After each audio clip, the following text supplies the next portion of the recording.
Hey guys, Luna here, and welcome back to our life. Let's just get right back into it, shall we? We're now going to be doing Serendipity. I think that's how you pronounce it.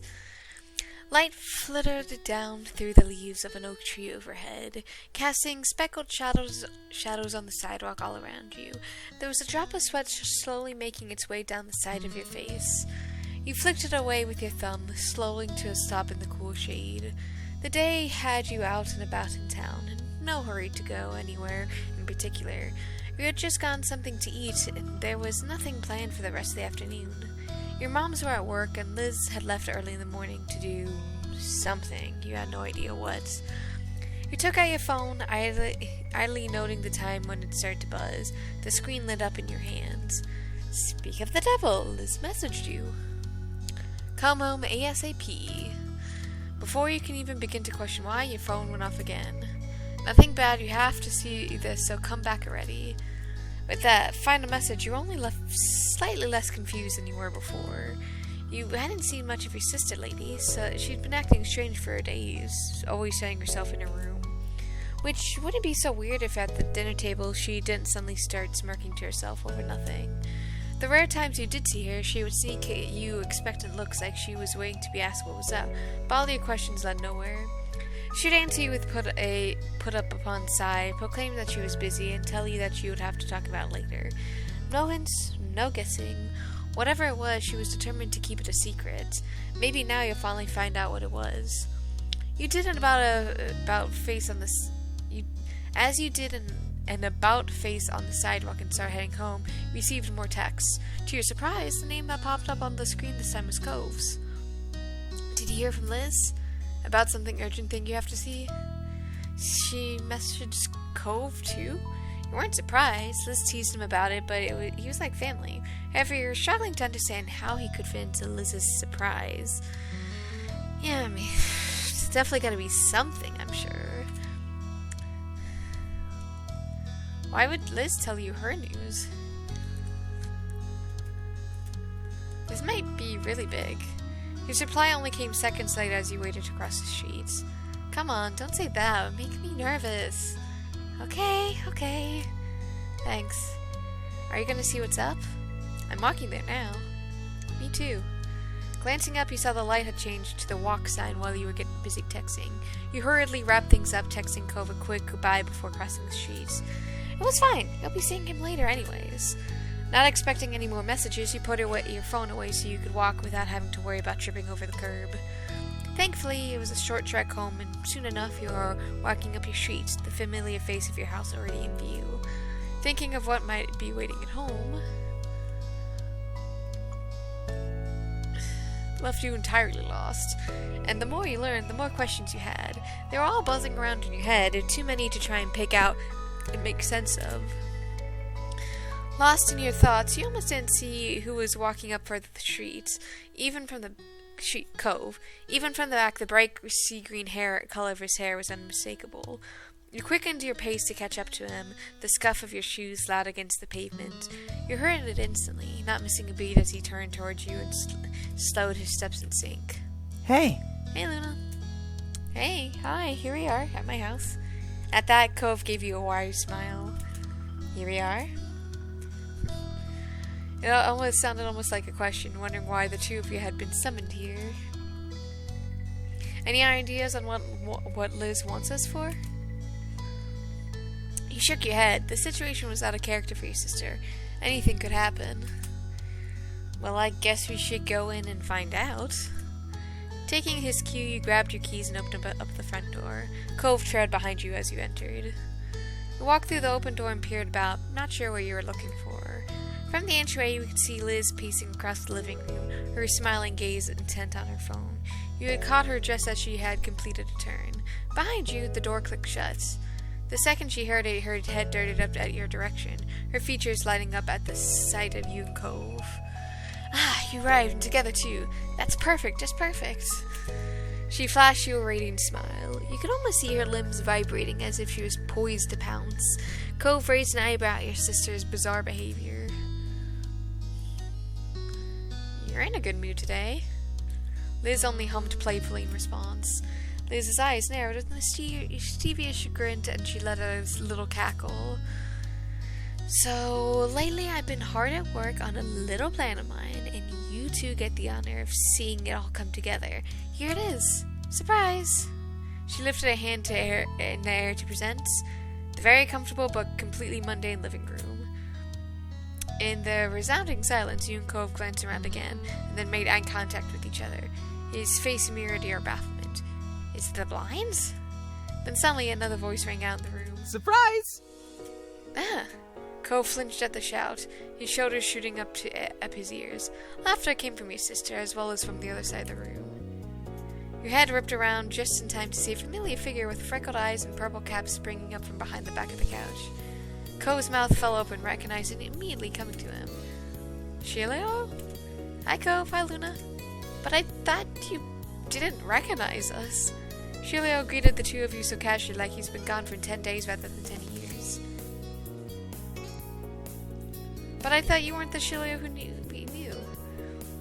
The initial shock quickly wore off. You crossed your arms and leveled a look at the freckled face who had ditched you at the start of summer.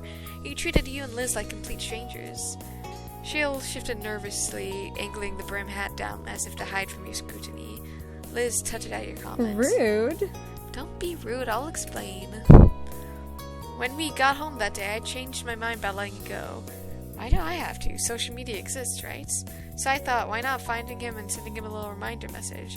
Luckily, there are only so many 17-year-old Shilio's fields in the world. Luckily, it wasn't that hard to do. Hearing Liz speak to you seemed to encourage Shilio, who pulled himself together to face you both and your sister with a careful smile. Sorry.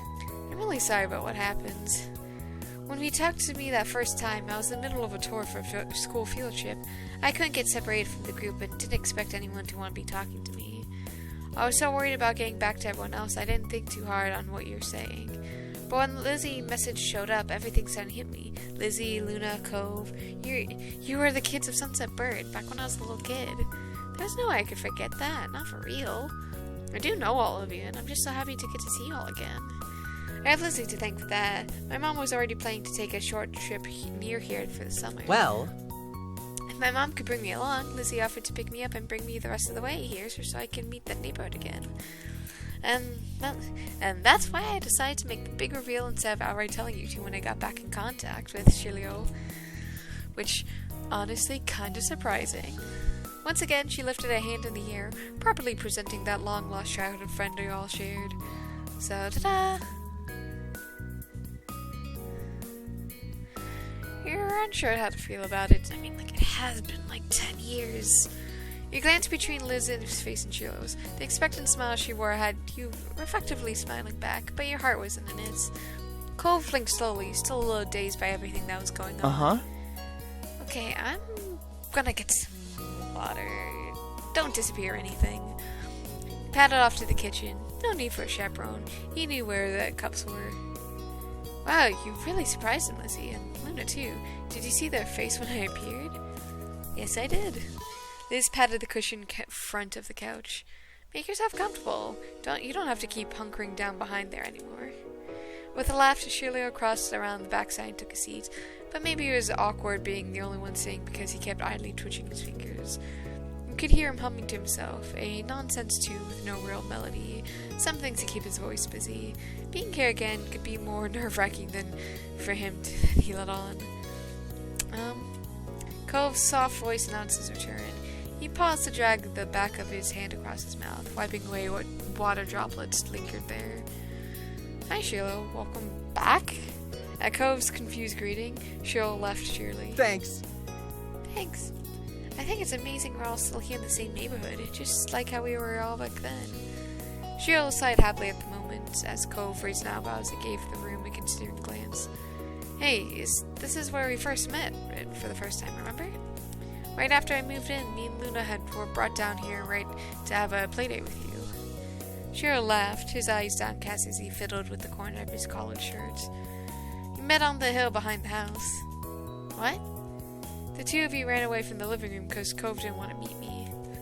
You grimaced, remembering how Cove had gone straight to the window to escape the arranged meeting. You had gone with him when Shilio had arrived. Cove cringed at the memory of his younger self being pushed back to the forefront of his mind. His mouth going tight, he awkwardly looked away from Shirley. You have a good memory. Oh? I don't think so. Seeing this place again just brings a lot of things back. He clasped his hands together, an idea was suddenly coming to him. But hey, now that our group is together, would you guys want to go out and visit some of the old places? I've been hiding in the living room since I got here. Liz wasn't afraid to laugh at herself, bringing a hand to her chest silently, taking the blame for that. I'll love to. Yeah. Can I just say, like, I haven't mentioned it before, but I love Liz's dress. Because it's what looks like a two-piece dress, I think. Probably together, but I'm not really sure how it works. But there's the dark material, which is the main thing, and then the side straps. Just looks gorgeous. Not missing a beat, the others turned to face you for an answer. Just shrug and reply. In your moment of indecision, Liz clapped her hands together. Come on. Can you please come on? Do us a favor for me, your favorite sister? Do you mean my only sister? And therefore your favorite? Well, once you put it like that, okay, I'll go. Thank you. It's been 10 years though, like there's probably nothing in common, like, let's be honest. And with that, the four of you headed out into the neighborhood as one. Even with how short the time you spent indoor was, the sun was momentarily blinding once you left the house. Squinting, you brought your hand up to shield your eyes. The pleasant summer day had yet got to go away. Only a few wispy clouds drifted along the sky. As you strolled down the way, Liz took the lead, followed by you and Cove walking side by side. Shirley freely took to walking in the middle of the road, his arms idly swinging back and forth at his sides as he turned his head every which way to take in as much as he could. It was very much a trip down memory lane for him. He wondered how much of the neighborhood had changed in his eyes. Not a word passed between the group about where you were heading first, but soon enough you found yourselves walking the usual path to the shopping street. Before you reached it, the sounds of it did. A collective of sandals tracking sand, the shrill calls of seagulls, the overlapping conversations of beachgoers, and random strains of music from various stalls. Wow! The odd gasp had come from Shilio. His eyes were all lit up. Were there always so many different stores in one place? Yeah. Yeah, of course. Wow, I can see why so many people came here. Hey, do they still have those little nice ice cream stands? Of course they do. Yay, we should go sometime. It'll be my treat. Thanks, Shirley. Ice cream sounds perfect on such a hot day. But you, Cove. You could see, unlike Liz, Cove was struggling with the decision, brow wrinkled in thought. Finally, a hesitant smile appeared on his face as he settled on keeping to the spirit of the special occasion. Yeah, sounds good to me. Awesome. And Luna?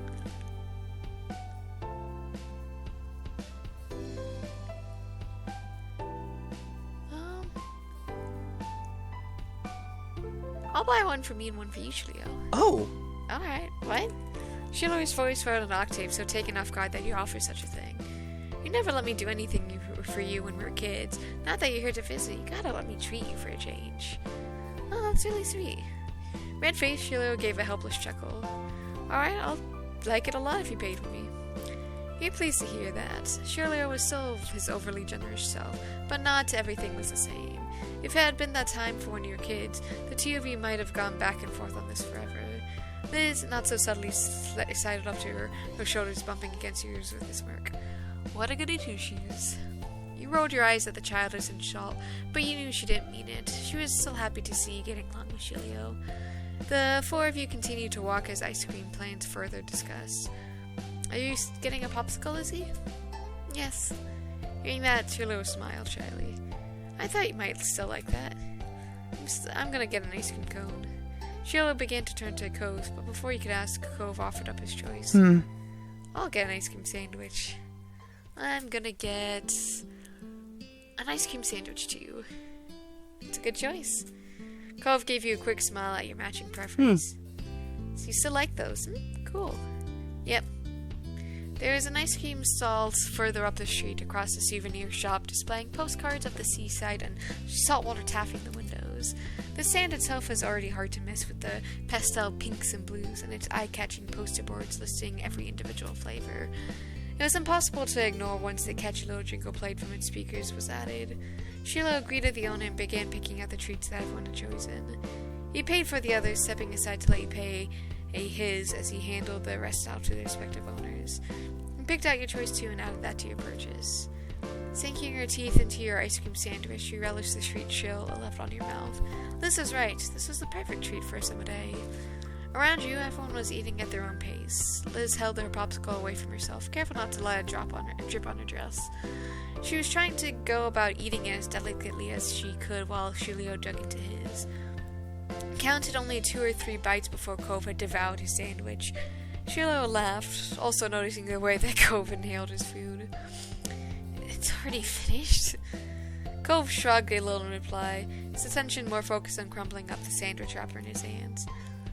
So what have you been doing around here since I've been gone? Well, I already told you about me attending college away from here, so I don't really live here anymore. But to be more specific on my life, I'm pursuing a degree in architecture.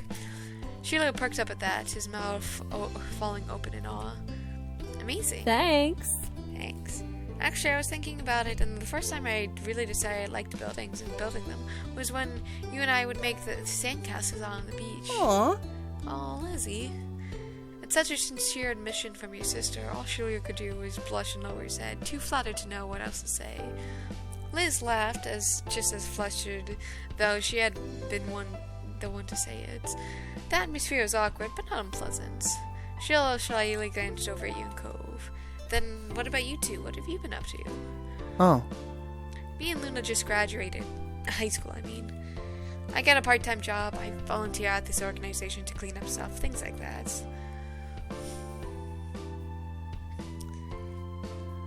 I've been mainly taking it easy while I can.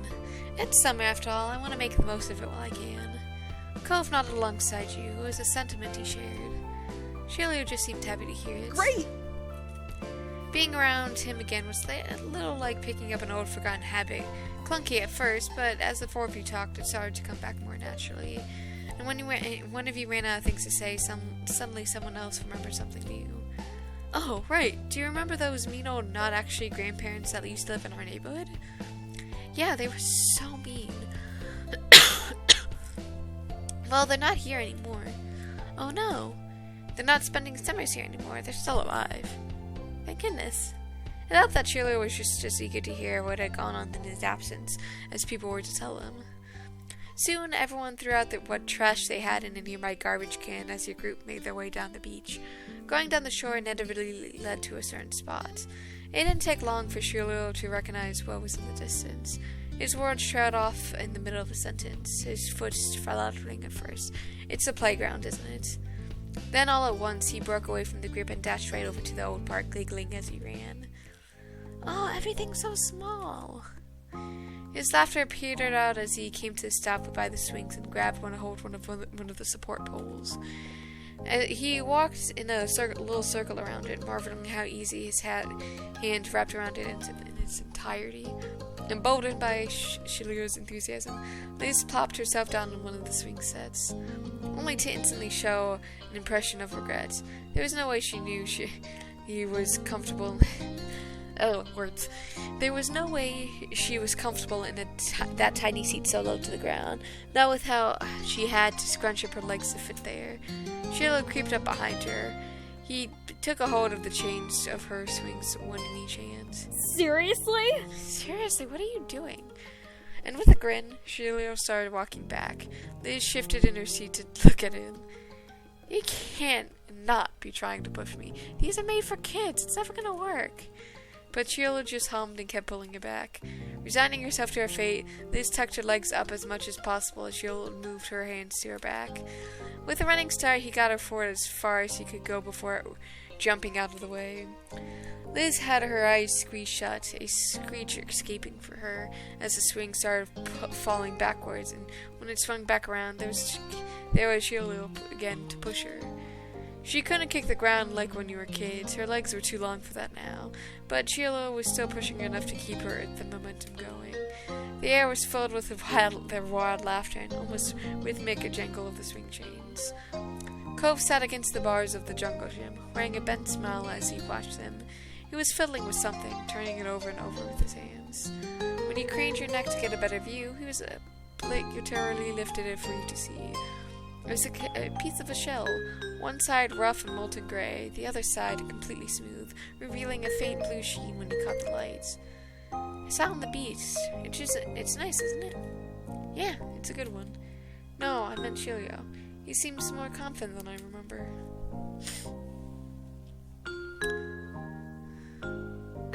He thought it was crazy how much time had gone by. Shirley right. Everything's so much smaller than it used to be. Cove nodded, leaning back to enjoy the breeze blowing it up from the sea. Soon your sister began to speak aloud. Alright, I'm ready to get off now. How do you stop this? Don't worry. Cheryl braced himself on one foot, planted forward as the swing started to come back down. Then, in one quick motion, he reached up and caught the chains again. The impact had his feet skidding back in the sand, but he kept his stance steady. Honestly, I would be impressed. If Liz was surprised at this suddenly being brought to a halt, she didn't show it, only tilting her head up to smile at him. Shilio had yet to catch his breath, though returned the smile just as brightly. This definitely feels unusual, to say the least. He let go of the chains, walking around the swing set and briefly rubbing his hands together before offering one to Liz, which she graciously accepted, needing the help to get out of the tiny seats. Then the two of them made their way over to you and Cove. Liz was looking more ruffled than usual. Her sun hat was off kilter, having held on for it for dear life for the entire ride. She took a moment to straighten her outfit back into one place. That looked like fun. It was. Even though you were just pushing me on the swings? Yep, that was the fun part. Huh. Hey, Shiloh. You've got an idea of what our lives have been like since you've been gone, but I've been wondering what happened to you after you moved away. Shiloh's eyes went wide, as it was surprising to hear. You couldn't recall him talking about himself when you were telling all stories, but maybe he hadn't been able to find the right timing. He brought his hand to his chin, tapping it thoughtfully as he looked up to the side. Well, what happened was my mom decided to move back to the south, closer to where I was born. We stayed there for a few years until she got another job offer in California again, thanks to the connection she had here. It was a really good job at a private boarding school, so she decided to take it. With a wide grin, he said the next part. As a bonus, her kid, me, gets to attend the school year and live in the dorms for free. I've been there since my second year of middle school. Pretty soon I'm going to be starting my last year of high school. Liz leaned down toward him with an attentive smile on her face. Have you been doing well there? Getting good grades? Got any friends? At the list of questions, Shirley held his hand in front of himself as they were physical things he could start off with. Yeah, it's everything. It can be a little hard sometimes because of how people are in that school, but I'm happy. I guess that can be good to hear, I suppose. How people are. Cove couldn't guess what that meant, but Liz folded her arms, scowling. Don't tell me there's more people like that Nate guy hanging around. Cheryl rubbed his cheek, laughing nervously. He glanced from the bars of the jungle gym to the laces of shoes to the trees swaying in the distance, unsure of where to rest his gaze. Not exactly. Nate just doesn't mean to be mean. He just kind of is.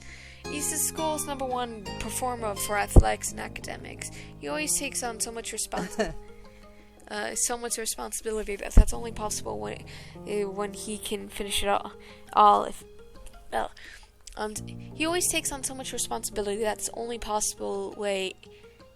Responsibility that the only possible way he can finish it all is if absolutely nothing goes wrong.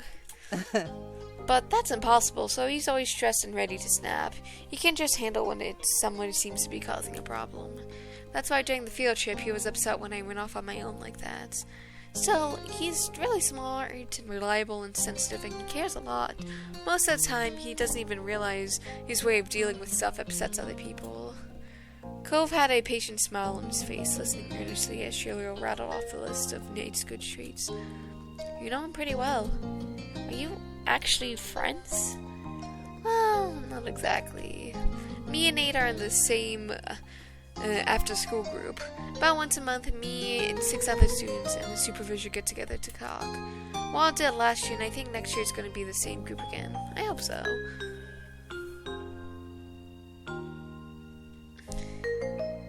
That's weird. He was just hanging out with a guy who yelled at everything. And to do what? Just talk? Liz nodded along with you, also finding it strange. Personally, I'll still appreciate having a word with Nate about his communication skills. Her tone of voice was low and pointed. You would be worried for Nate if not for that playful smile that accompanied her words. Shirley let out a little laugh at that. I do have Nate's number, but he wouldn't pick up. The people in my group only answer when they feel like hearing from me, so I usually have to wait for them to call. Either that, or they never even consider answering my calls, or calling me, or talking to me at all, unless the supervisor forces them to. That does sound really bleak. It was such a bleak description of his dynamic with his group, but he didn't seem to realize until he glanced up and saw the concerned looks on everyone's faces. The smile fell. He hastened to add one more thing. Well, except for the one who will always answer for sure.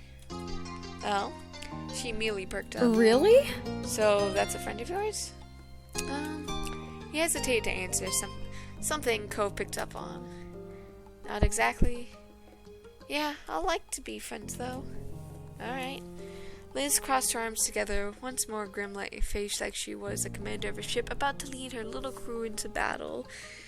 Why am I not surprised? You should call them, right now. What? If you want to be friends with them, I can help. If you're going to be in the same group again, then you should at least try and get along. No, I couldn't.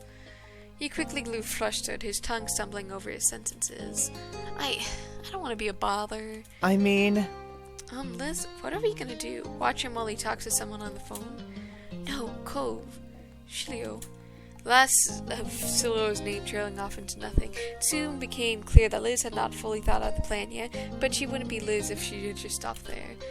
Shilio could put them on a voice call and we could all talk together, of course. She clasped her friends together, a wide smile on her face that didn't leave room for dissenting opinions. All right. It's a good idea. It'll work. It's not gonna work, Liz. It's a terrible idea. Shale, you don't have to listen to her. Oh, alright. Liz sent you a roll of her eyes as if you're the one with the ridiculous idea. Come on, Sheila, we'll just talk to them. Say that you're friends from out of town. The worst that could happen is nothing changes. But once they have more chances to talk to you, I know they'll be convinced to be better friends. It's gonna turn out okay. Is it, though? Is it gonna turn out okay? Because I don't think it's gonna turn out okay. Cheryl stalled to answer, but his hand was already hovering over one of the pockets in his pants. Alright, we can talk. Yes! Liz clenched her hand to his fist, cheering as Sheila officially reached into the pocket and pulled out his phone. You notice it's the same type of model as you own, but had a red case around it.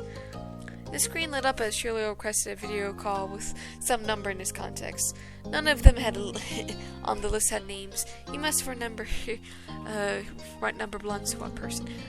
Honestly, that's impressive. He inched closer to the three of you so everyone could hear better. Vaguely, you wondered how this looked from the outside. 4 teenagers on the verge of adulthood hanging out on an old playground, all huddled up around a single phone. Strange, suspicious. The ring on the phone broke you out of your musings. You kept your eyes on it, your heart speeding at the end of each dial tone, thinking, could this be it? Only to have another start up. It had been ringing for a while when you started to think about what Cove said, about what all of you were watching as Sheila talked on the phone. Maybe even that wouldn't happen. Sheila could sense the awkwardness in the air, smiling to try and dispel it. This is normal, don't worry. Just as he said it, the call ended, not even going to voicemail. Sheila clicked to redial. He never answers on the first call. He always does on the second. That's how he is, at least with most people. There are all exceptions. You, Liz, and Cove furtively share ambiguous looks, not even wanting to accidentally discourage Shilio. Then he focused on the phone again as it started to ring once more. The jingling suddenly cut off in the middle, followed by a faint sound of white noise. With a big smile and flushed cheeks, Shilio brought the phone up to his face. A voice, low and groggy, came rasping out of the speakers. Hello? Shilio, on the other hand, was much chipper. Hi. Hi, I'm visiting a town I used to live at when I was little, and I wanted to introduce my group mates to the people I knew back then. Some of them I've already met Nate. Can you say hey to them too? And with a rushed introduction, Shilio stuck the phone outward to Cove, gesturing for him to greet the person on the other end. Although Cove hadn't been on board in the beginning, the only indication of that now had a lopsided tilt of his smile. He turned his gaze down to the screen, opening his mouth to speak, only to sputter to a complete stop. Huh? All Cove could do was sputter and gape at the screen. His reaction had Shilio's brow crinkling in a way. Oh, it's gonna be the green-haired kid! What? Shilio's groupmate didn't sound particularly impressed with how this conversation was going so far. Shilio frowned, retracting his arm away from Cove. As he did so, the screen tilted towards you and caught a glimpse of what was on the screen. It is him! Light green hair, sharp orange eyes shadowed with bangs, bags, and icy pale skin all tied together to make up a scowling face of a person who clearly had no desire to be here. It is him! You knew him! A flood of memories arose, flashes from that one summer, years ago at the same park. You, holding onto an arrangement of fruit, Derek and Cove at your side. And that kid, mean as a tiny chihuahua, snapping at everyone who dared to come close. Are you Jeremy? Yeah? I was palpably disinterested. How did you know his name was Jeremy? You didn't tell them? No, I only called you somebody from my group at school. Jeremy regarded you cautiously, and for the first time giving the situation a little of his focus. Cove bristled, sucking a long, deep, dramatic breath. Oh my god. All around at once he started shouting, and not only with his voice, he waved his arms around, gesturing wildly with his hands as he repeatedly yelled, oh my god, with all sorts of inflections. Oh my god, oh my god! At these antics, Jeremy gave a short huff aside through his teeth. The sound tittied over the phone speakers. What is this, Shilio? Are you trying to make me suffer, or are you still mad about what happened at the amusement park? I was on your side, you know. Liz, who had been entirely lost at this time, finally spoke up. Huh? What happened to the amusement park? But no one paid that question any minds. I don't know what's going on. Have you guys met each other before? Nope. It was an immediate reply from Jeremy, but those stinging eyes squinted. Wait. There was a flash of recognition there as he leaned his head forward to scrutinize the both of you. His already wide frown somehow found a way to grow deep at the realization. Oh, it's you people. Again. Carefully looked from Shilio to Cove and then you. You could tell he was carefully putting his thoughts together. Sorry. I have no idea how you people got in contact with me or what Shilio has to do with this, but I'm sorry. What? Jeremy sighed again, his gaze rolled over to Cove. I don't remember exactly what I did or what I said, but I do know what I was like as a kid, and really that's all I need to know. Well, okay, but who is this apology for? It better be for me, Luna. He spoke sternly, though there was no hiding the shakiness present. That didn't matter. Cove, coming at your defense by confronting Jeremy, brought that warm smile to your face. Jeremy, on the other hand, continued to be unimpressed. The corner of his upper lip twitched. I didn't need to know what the teenager guy equivalent of a smooshy squeak is, but I do now. Thanks for that. A small offended noise escaped Cove. Unfortunately, it was also squeaky sounding. His face immediately burned red with embarrassment.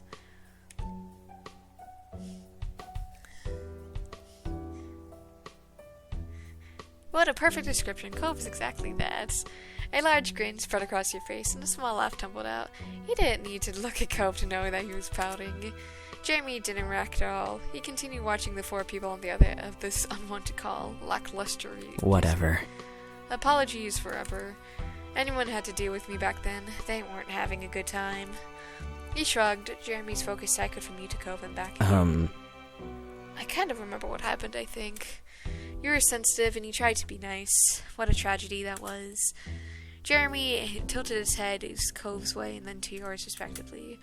Amazed, Cove took a few processing moments before he could respond. Blinked and rubbed back at his neck. Thanks. I mean, it's no problem.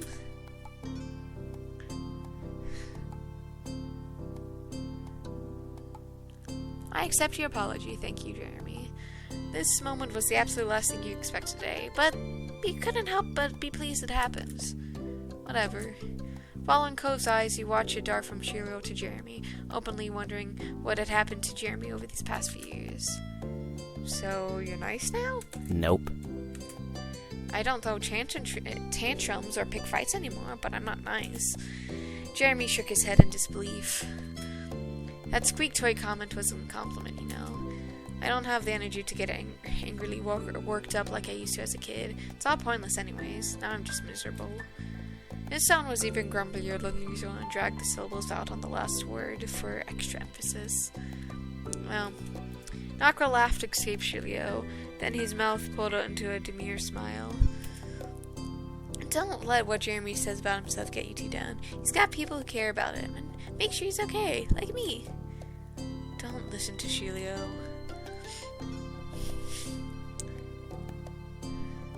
I'm still not over the fact that the two of you actually know each other. That got a snort out of Jeremy. Me neither. Okay, seriously, how long am I gonna be out of the loop here? Expression twisted in frustration as lips rubbed at her right temple. Why am I the only one who doesn't know this kid? Shilio goes to school with him, that's fine, but how did you two meet him and I didn't? He was around town once we're back like 5 years ago. You were there.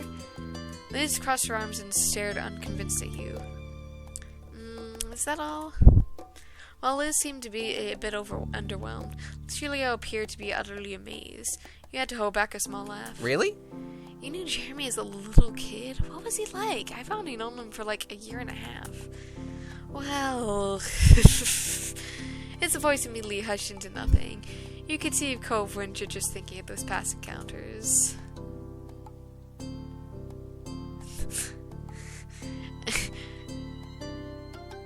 Actually, Cove does a good Jeremy impression. Why don't you do that instead? Oh, you got a good impression of me, huh? Cove's body stiffened in fear. Jeremy had leaned forward just a bit. Sure, go ahead, do it. Jeremy spoke dispassionately, but somehow still felt like a dude. Yeah! Yeah, it'd be great. Cove shifted nervously on his feet and took a deep breath and put it out and calmed himself. Okay, I can do it. Yay! Amused, he watched as Cove close his eyes and recalled the memory, his brows forward and his mouth pulled into a harsh frown. Ugh, everyone is so dumb. There's not a single good thing in the world, and every bad thing just happens to target me personally. I hate people and phone calls are stupid. Why does anyone have to talk to me?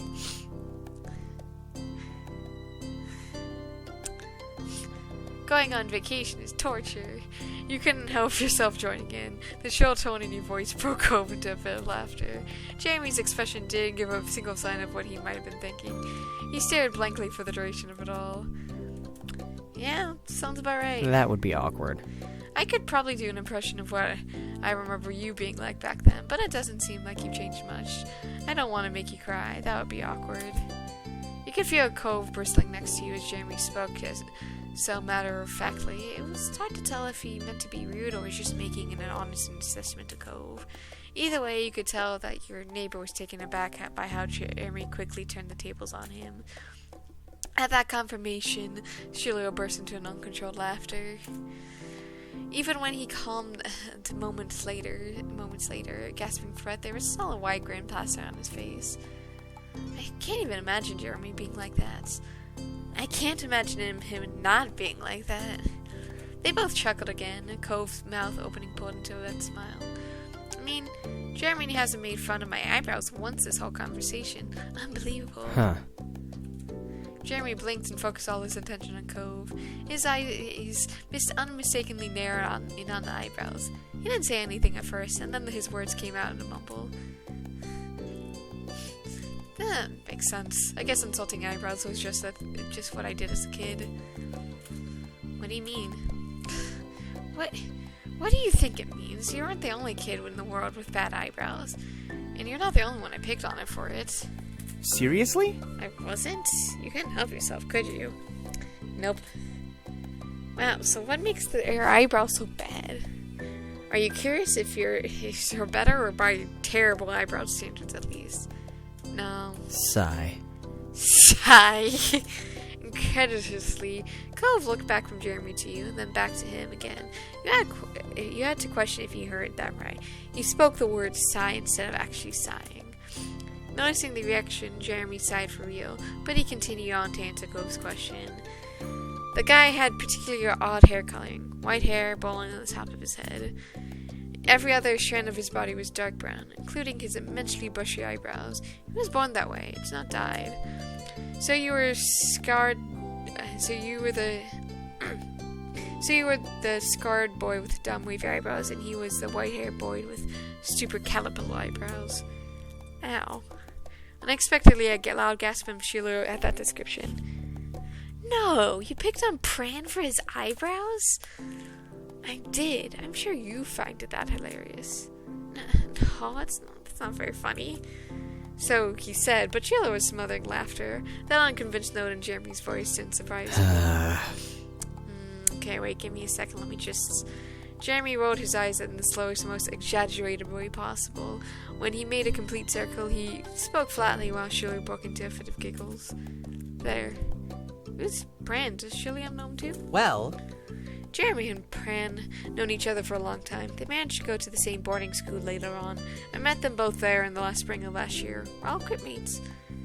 Jeremy's gaze slid away from Shulio. He looked somewhere between you and Cove. Pran and I met about 4.5 years ago, back when I was still an intolerable rat, and Pran was meek. Can only imagine how amazing that combination was.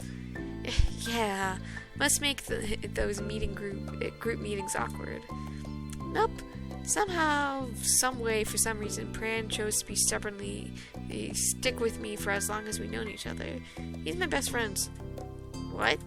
It's surprising, I know. I have a best friend, and it's caterpillar brow guy of all people. But I guess things balance out in the end. Pran's human nature is good and dead. You grew up to be colder than even me. I'm mopey and broody. I'm mopey, he's broody. Perfect match. Two peas in a ruining everyone's life pod. Gross. Don't quote Everett. Cove whined after Jeremy snapped at his last remark. Now who's Everett? You don't want to know. Yeah, you don't want to know. Shilio hummed and he watched his three friends with an amused smile. He was having fun. Before you could say anything, Jeremy continued. Everett was also part of the group, unfortunately, but he chose not to elaborate it further than that. Liz sighed at the time. You could feel her frustration. You couldn't blame her for that. She hadn't been able to participate much at all. She didn't know Jeremy then, so there was no basis for reminiscing now, and there was a 10-year gap in her serious Filio. The whole situation struck an odd chord with you. Two boys that you knew separately came to know each other, and now they know each other much better than they know any of you. Shilio was almost a stranger. You're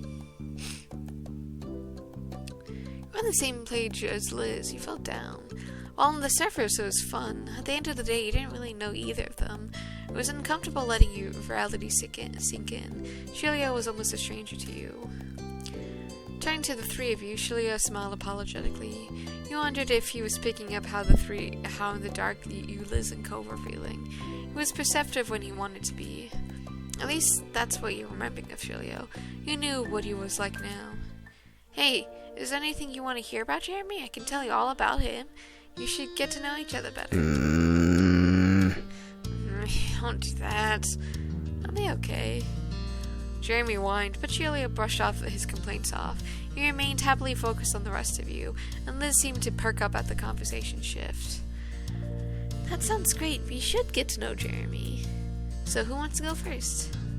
Despite being eager, it's obvious that Liz didn't have any ideas for herself. Jeremy let out a very long sigh.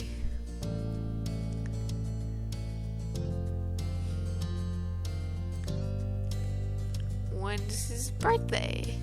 May 4th, he's a Taurus. Jeremy refused to comment on that, instead he rolled his eyes. What happened to his bowl cut and glasses? He had a bowl cut? That set Shilio into a fit of laughter, while Jeremy shook his head disapprovingly. Through chuckles, Shilio continued with his best guess. Right. His mom and dad probably decided that back then, and now he picked, or they developed his new taste over the years. As far as glasses, Jeremy wears contacts at schools, and when he's out and about, he still wears glasses when at home or working part-time at his parents' hobby shop. Is he doing well in school? Yeah, Nate's still doing the best, but Jeremy gets respectable scores. Or, unless by doing well you mean to ask he's having a good time, or making friends. In that case, no, he's not. He weren't sure how to respond to that at all. Glancing back at Jeremy, he rolled his eyes. What's his full name? Jeremy Marion King. Isn't that neat? Why do you want to know that? You planning to steal my identity? He crossed his arms and sighed. A grin quickly appeared on your face. You can have it. I'll keep that in mind. Tall is he? 5'5". It's kind of short. Is he single? That had Shilio giggling. He smiled down at the screen. Jeremy isn't in anything official, but he does have someone he goes on dates with from time to time. You call that dating. I call it punishment for all my wrongdoings in this life. Cove scrunched his face and glanced at you, like he wasn't sure he heard Jeremy correctly. Shilio smiled understandingly. It's complicated. She makes him happy against his will. How unfortunate? Jill started chuckling again. Jeremy, on the other hand, let out a large sigh, clearly done with the current topic. Does he have any siblings? No, Jeremy's an only child. Doesn't have any pets either. Although Prince spends almost no time with his own family and a lot of time with Jeremy's. It's kind of like a sibling relationship, I think. Don't bring Pren into this awful thing. Okay. Any hobbies? Reading crafty, handiwork type stuff. Oh, and archery. Jeremy's really talented. Seriously, that's really cool. Jeremy scoffed at the compliments. He clearly wanted to move on from this conversation. What did happen at the amusement park? Oh. I don't actually know. I can only think of one time when we were both there. I'm not sure what part he's talking about. As far as I could tell, I didn't do anything to upset him. And I know he didn't do anything to me. That's where you're going with, Shilio? Jeremy, what happened? I'm not going to tell you. It's humiliating. And Shilio knows I'm not going to say anything. It's why he won't explain it either. For several quiet moments, everyone stared at Shilio and Jeremy in confusion. Shilio had a similar look on his face before averting his eyes. Sorry, I can't help you with this one, Luna. Can I get his number? What? Why? Alright. Sure. Ignoring Jeremy again, Shilio immediately started listing off the number for you. Jeremy grimaced while you intently saved in your contact list. What are your parents like? They're nice and optimistic. They work really hard, but they can be smothering, sort of, and usually embarrass Jeremy. Jeremy seems unenthused by Shilio's answer. That's everything I can think of. Cool, thanks for asking. Cove, do you have any questions for Jeremy? It took Cove a moment to recover from being put on the spot. But ultimately, his eyes shifted from Shilio and locked on with Jeremy. They remained like that for long enough as if to speak telepathically. Alright, yeah, I have a question, but Shilio can't answer. Fine, ask me, let's get it over with. What do you think of me? Even if you don't think I'm tough or something, do you still feel like I'm stupid and wrong about everything? A cracked form on Jeremy's lackadaisical expression. His barely open eyes lifted a little bit more, but he still spoke proudly. My opinion on stuff is basically the least important thing you could ever worry about. It's pointless. Well, I'm still asking, so... Cove, right, that's your name? Cove nodded. There's a hint of tiny pink in his cheeks as he bashfully rubbed his arm. Okay. Okay, Cove, you seem like a guy who cares a lot about things that don't matter. It sounds pretty dumb to me. I regret that years ago. And being soft as you act, it isn't something that I would ever do, basically. But, you know what the absolute dumbest thing really is? Cove shook his head with a creased eyebrow, then he leaned forward just a bit, so, like he couldn't risk not hearing the revelation Jeremy was going to bestow on him. Making yourself miserable if you don't have to be. Oh. Honestly, totally reasonable thing to do. She's definitely like, if you and the rest of people had a way to enjoy existence, then you should go ahead and do that. Stay a gentle and happy eyebrow guy. You have my approval, if that's what you wanted. I hope you all have wonderful lives and suffer as little as possible. Wow. It's definitely something else, that's to say the least. The words tumbled out softly. Cove was earnestly amazed by Jeremy's words. Glad you think so, buddy. Glad you think so. Thank you. You know what's not gonna make you stay happy? What? Talking to a downer like me. So really, you should end this conversation right now. None of you should call me again for the rest of your lives. That sounds good. Can I hang up already? Oh, wait, Jeremy, I can't never call you again. Shut up, Shilio. Unfazed, Shilio laughed with a tilt of his head. Building something good up only to try undercutting it. That's the Jeremy I know. Sorry. Sorry. The word dripped with sarcasm and accompanied by a smirk. It was the first time he saw him smile this entire time. Cove piped up meekly, an awkward smile on your own face. Maybe my opinion is totally screwed because I'm comparing things now to how Jeremy used to be. But I mean, you don't seem that bad. What? Cove needed to look away from Jeremy, painfully sharp eyes to finish the thought. I mean... I'll probably be okay with talking to you again. Come on, you have to have standards. I don't think it's that bad. At least one person's making sense. You remain unimpressed with Jeremy, but it didn't face Cove. He was still warming up to the whiny guy, and then Liz clapped her hands together. Well, it's enough of a start. Good. Now that we're so much closer to this Jeremy kid, I think we can all get along together and be friends. Friends. Jeremy repeated the words back like it was a foreign phrase. He genuinely didn't seem to understand. That's right. If we keep working on it, I don't see why the five of us can't be friends. He stared at Liz incredulously for several moments, her expression twisted into a fresh confusion of her own. Okay, 3 things. First, I already have one friend, and that's more than enough. Second, I still don't know who you are. Didn't you even say your name at any point? And most importantly, third, one of those people in this friendship is Shirley Fields. He and I aren't going to be friends. Why not? And I'm Liz, by the way. Because he's Shirley. Our relationship is always good as it's ever going to be. He mercilessly leaves me be most of the time, and on the weird occasion where he does need something, I just get it over with. Then he goes away again, and I have a modicum of peace. You know how it works, right? You're in it with me. We have the best arrangement possible with that way that is. Jeremy looked up to Shirley seriously to back up the validity of their relationship, but Shirley shook his head and laughed a laugh. I don't try to hang around too much, but that's because you're shy. You're the only one who thinks that setup's actually a good idea. Sorry. I mean, it depends from person to person, I guess. Some people obviously enjoy the peace and quiet more so than others. Jeremy turned his face to the side and let out another exaggerated sigh. Cove and Liz both joined in Shirley's mirth. Jeremy got no support. Sigh. Sigh. Of course you say that. Why do you even bother? That's Shirley's famous memory for you. Liz, chuckling, stopped. Wait, what does that mean, Shirley's famous memory? What? Whatever. Basically, Shirley annoyingly remembers everything that happens for all eternity. At least until some piece of info he has isn't helpful anymore. He's got explaining to do. Then magically, all of a sudden, he doesn't know anything about it.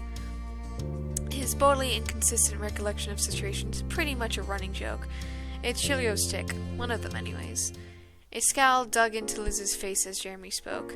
Cove lost a smile, seeing her reaction. Shirley remained silent, with the big childlike eyes on his dear sister. Jeremy began to shrink away from the screen at the changing atmosphere. He broke eye contact with everyone. I'm guessing he didn't mention that. No. No, he didn't. And he said he forgot something to tell. And he said he forgot something to tell you. I do recall him saying that a little something like that. Sorry. But, well, apparently you had a pleasure meeting Nate. You know me, and I talked a bit about Pran and effort too. We're all in an unbearable group, and we're all unbearable people. What amazing coincidence, huh? What we're about is kind of hard to hide. I'm gonna go now. I don't want to be a fifth wheel in your own little group. You three people have a good day, I guess. And Julio, we'll see you back at school. Bye. Bye. Jeremy promptly ended the call. Just as people had begun to warm up to him, he accidentally found a new way to ice the mood again. Julio, now averting his gaze, put his phone away and chuckled. So, he's a photographic memory, apparently. I knew that Jeremy didn't think highly of me, but it's even worse than I thought. That's really sad. Julio? Her firm tone immediately brought Julio back to her. Once she got his attention, however, Liz's voice became small. When we first met us in the city, did you know who we were? Did you pretend not to recognize us? The two old friends watched each other for a beat, but ultimately Julio closed his eyes with a lopsided smile. Lizzie, you gotta know I could never really forget you. Liz was speechless, but wasn't quiet. Cove couldn't stop himself from shouting out. Oh my god, you were lying to them? Lying is a strong word. I was improvising.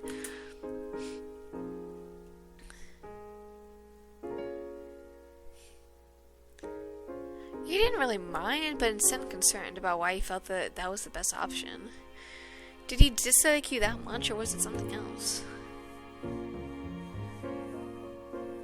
Go home, Julio, or go to my house and wait there until we can send you home. Alright. With his shoulders dipped and head low, Julio obediently left the park alone. After he disappeared up the road, Liz sat her butt down on the sand, with no concern for how dirty her dress might become this time. Went after Julio just to talk. Like, as much as I want to talk with Liz, I think going after Julio is the best option. Watch Liz, I'll be back. What? You didn't give him an explanation, you just shot out of the park after Julio. You caught up to him on a neighborhood street. He must be noticing your footsteps behind him because he was still standing in the middle of the road, waiting. You couldn't read his expression, and he didn't say anything. I want to talk. He smiled while fiddling with the rim of his hat. We will. Later. Thanks for trying. And that was it. He turned his back to you, continuing to walk his shame. He wanted to wait like Liz had asked. Even all this time he listened to her. There was nothing you could do. I left him there to join the others at the park. Man, that's unfortunate. There's nothing really I guess we can do about that. Cove seemed concerned for you when you arrived, but you quickly reassured him when you sat down. He nodded and gave you space by your sister. She hadn't moved from where you first left her. However, your person had some cause to stir. You can go, we're done. Cove shared an unsure look with you. She wanted to be alone, but this wasn't the time for that. No, it's obvious you need us here to be with you. Accepting that you were going to be here for this, she let out a groan. At the same time, Liz pulled the sides of her hat down, gripping it tightly in frustration. I can't believe he pretended not to know us. Since when was Julio too good to catch up with acquaintances? It's infuriating. Am I an idiot for thinking we could talk? You wrapped arms around her. You wiggled closer and pulled your big sister into a hug from the side. You continued to hold on even when she didn't let go of her hat.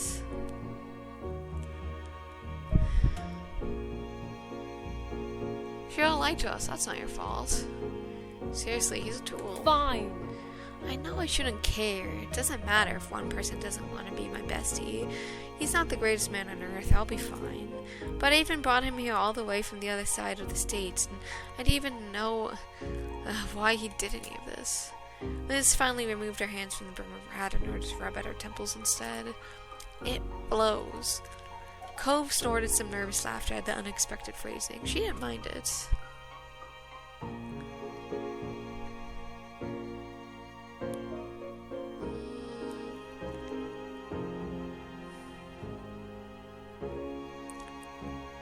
I'm here for you, Liz, through thick and thin, no matter what. Thank you.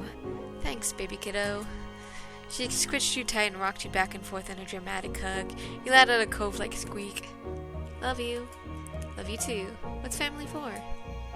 Well, I thought it was for hogging the phone when growing up, but this works. She releases you with a shaky, self-impressed laugh. Oh, and thank you too, Cove, for being around. We're going to officially be one family one day, right? She shot a wry smile and he tensed up, face going red. He was willing to take her teasing if it made her feel better. Don't mention it. Good. Liz rested her eyes after those last couple of words. It eased your heart to see her feel better. Cove let out a sigh of relief. Hey. Cove brought his face close to yours so he could speak in a whisper. Are you okay? I know Liz was his best friend, but you knew him, too. And you were there when he did the whole pretend improvisation act. Don't worry about me. No way. You know that's impossible. I know. Thanks for asking. You're welcome. Cove ended up his cheek by reaching over to pat you on the shoulder reassuringly. A long-time neighborhood group sat there quietly in the sand, just enjoying the feeling of familiarity and support.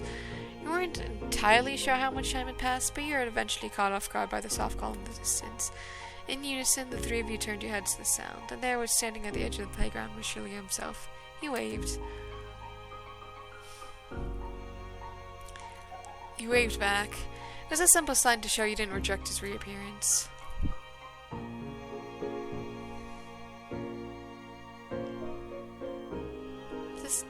As much as I want to say you would have something to say, I'll just say hi. You weren't not sure what else to say. What's that? I couldn't hear you from over here, but don't get up on my account, I'll come to you. Really, Shilio? Alright. You knew he heard what you said. Shilio approached with easy strides as if you'd been welcome. You were floored with how much confidence or shamelessness the boy was apparently capable of now. Liz turned her face and refused to acknowledge what was happening. She might have been trying to think happy thoughts and wish Shilio's presence away. Unfortunately, it didn't work.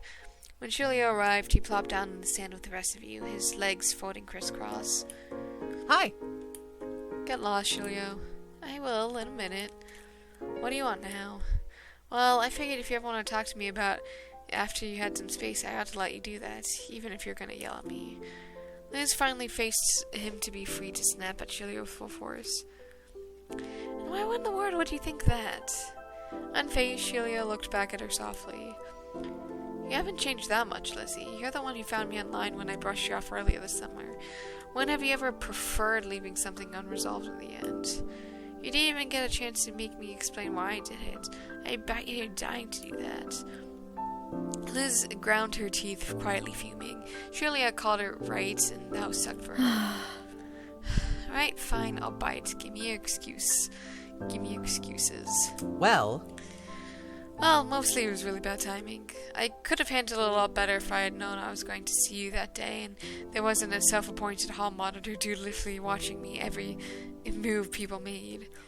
And a, hi, good to see you, gotta go, was simply too much for your little heart to manage. Of course, the goal was to keep as much distance as possible. Meeting you, I was the guy you knew wouldn't have been helpful. See, you couldn't stand us, and me trying to reconnect was just a huge pain for you after all. Amazing, wonderful, thank you so much for saying so. No, that's not it. Don't feel bad though. You're almost never wrong. Your older sister's brows twitched as you stared at Shilio in dry disbelief. He looked at her brightly. I did it so this wouldn't happen. What? I dealt with every situation the way I always do, by saying stuff I didn't exactly mean, because it's just easier that way. Here, Jamie, it's what I'm known for. Sure, right now you're mad that I'm pretending not to remember you, but if I hadn't done that, it would have been something else later on, and we'd have still ended up here still. Lizzie's angers became more and more difficult for him to maintain. It was soon replaced with a sad confusion. Then don't do that. Don't be like that. Why not be someone you're actually okay showing me? Shilio chuckled uncomfortably and searched for a way to explain himself to his former idol.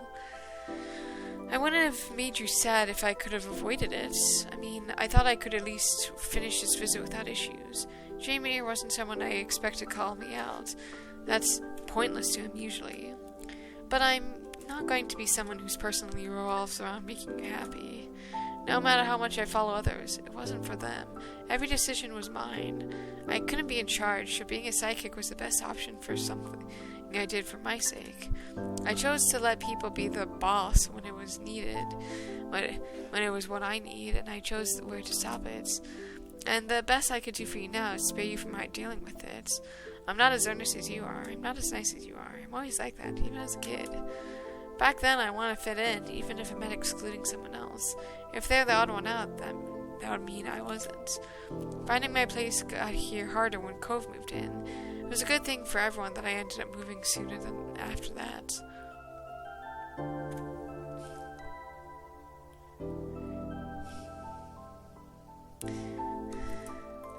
Yeah, you don't want to say it out loud, but you kind of already suspected that. Like, Shell did seem kind of a disingenuous back then.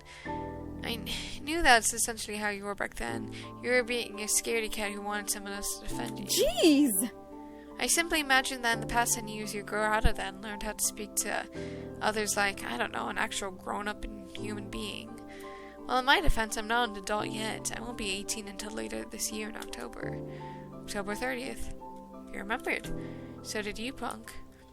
Shaliv chuckled self-consciously at Liz and smirked at him. There was an affordable moment before she became serious again.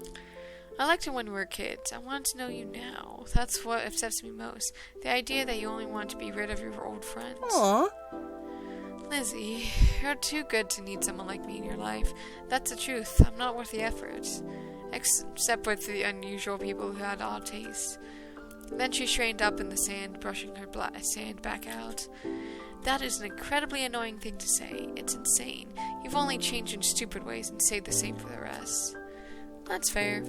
Is it? I mean, maybe I have an unusual taste. You could have stuffed Shilo's entire hat into his mouth with how wide he opened it. Really? Well, as much as a mother hen being compelled to look after their chick, no matter how useless they are, is unusual, I can't help it. You haven't changed much after all, either. You're still Shilio. You're still painfully still Shilio. You're welcome. I brought you here, and I'm not going to abandon you. It has to be someone's job to look out. It has to be someone's job to look out for and keep an eye on you. With her shortly returning, she pulled herself up off the ground and lowered down toward Shilio with her arms folded. Now, I do want an apology for everything done behind our backs, when you could have opened with all of that what you just said. You should have just given a real chance or stayed home. That sounds rude to me, Luna, and Cove to you. As if bringing the baby chick comparison to life, Shulio dutifully did as he was told. Sorry, Lizzie, Luna, Cove, everyone. I didn't want to cause problems or ruin the day. And you don't have to accept just because I'm saying it. Not everyone needs to like everyone. Alright then. You were kind of mean sometimes when we were kids, but I wasn't very nice to you either. All this recent stuff isn't really something to make about me, so I'm not gonna hold on to it. I mean, as long as you're not upsetting people from now on. Thanks, Cove. I'll avoid doing that in the future. He then changed his focus to you, his expression curious. You want to know your feelings landed on him.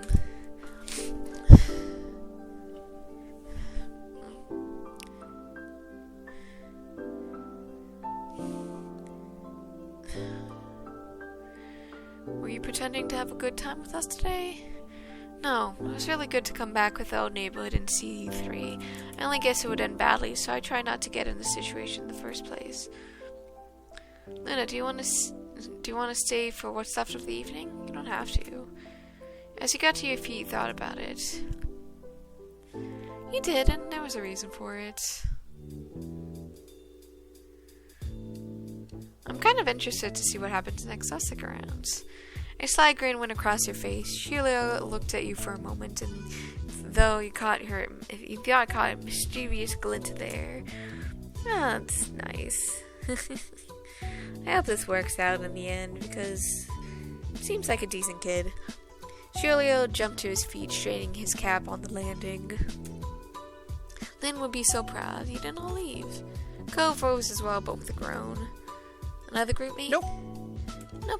He's a group supervisor. He's also friends with my mom. Oh, and if you're still wondering, the group is for people who have difficult to deal with attitudes. Jeremy being in it makes a lot of sense, huh? Shirley spoke simply and finished his thought with a breezy shrug. Liz sighed loudly, and then she smiled ruefully at him. Gee, Julio, you suddenly made yourself other people's problems since leaving. Well, now you all know me better, too. Thanks for sharing. A small smirk appeared on her face as she watched Julio. He didn't fail to notice the hint of sarcasm in her voice. And you too, Luna, accompanied by a warm smiling. Liz's tone was sincere. I keep hanging out with everyone too. Sheepish, Cove rubbed his arm. Liz's smile stretched into a grin at that news. Oh, thanks for sticking around. Well then, what now? The four of you stared at each other in silence until Julio tentatively made a suggestion. Would anyone want to build a sandcastle?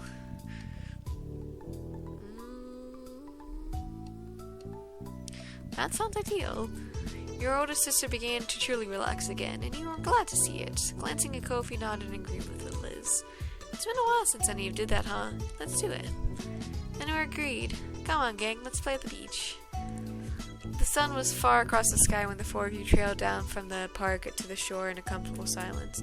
It's not hard to think back of how familiar it all felt. You never thought the four of you would ever be back here together again. It wasn't long before you were sitting on the wet ground, busily pushing as much sand as possible into a lump. You all worked together quietly, but every so often a chuckle would drift through because of the castle's lopsided development.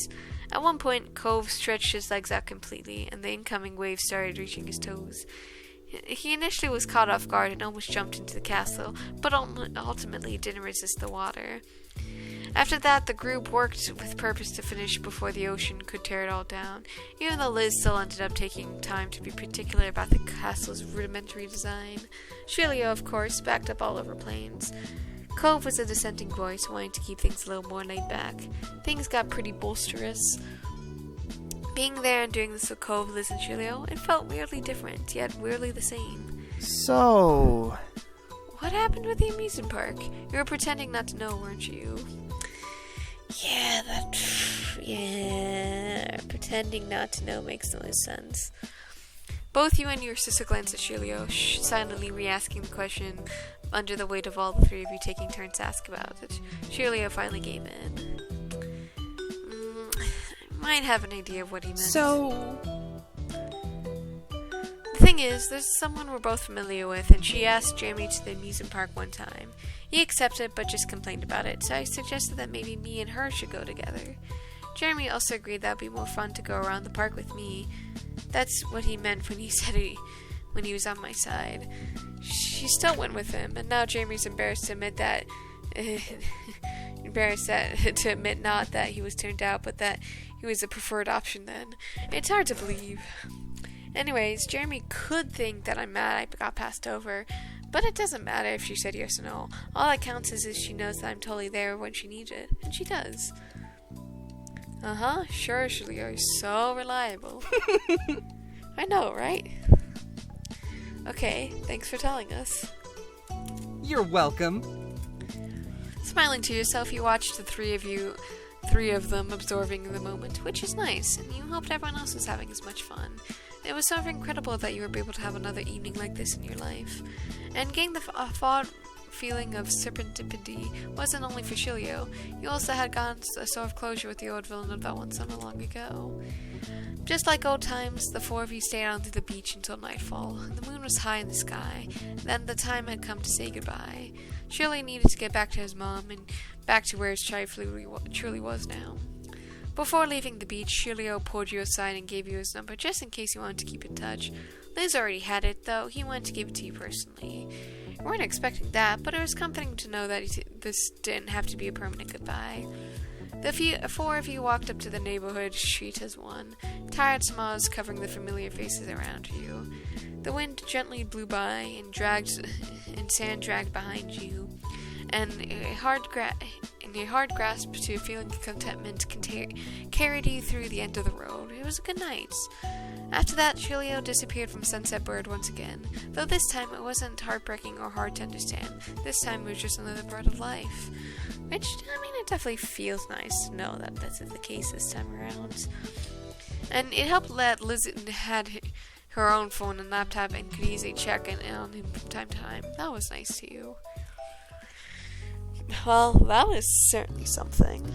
So with that, I hope you guys enjoyed this, and I hope you guys have a good day, night, week, month of your lives, and may the stars forever guide your path wherever it might lead you into the future. And I hope to see you guys again soon.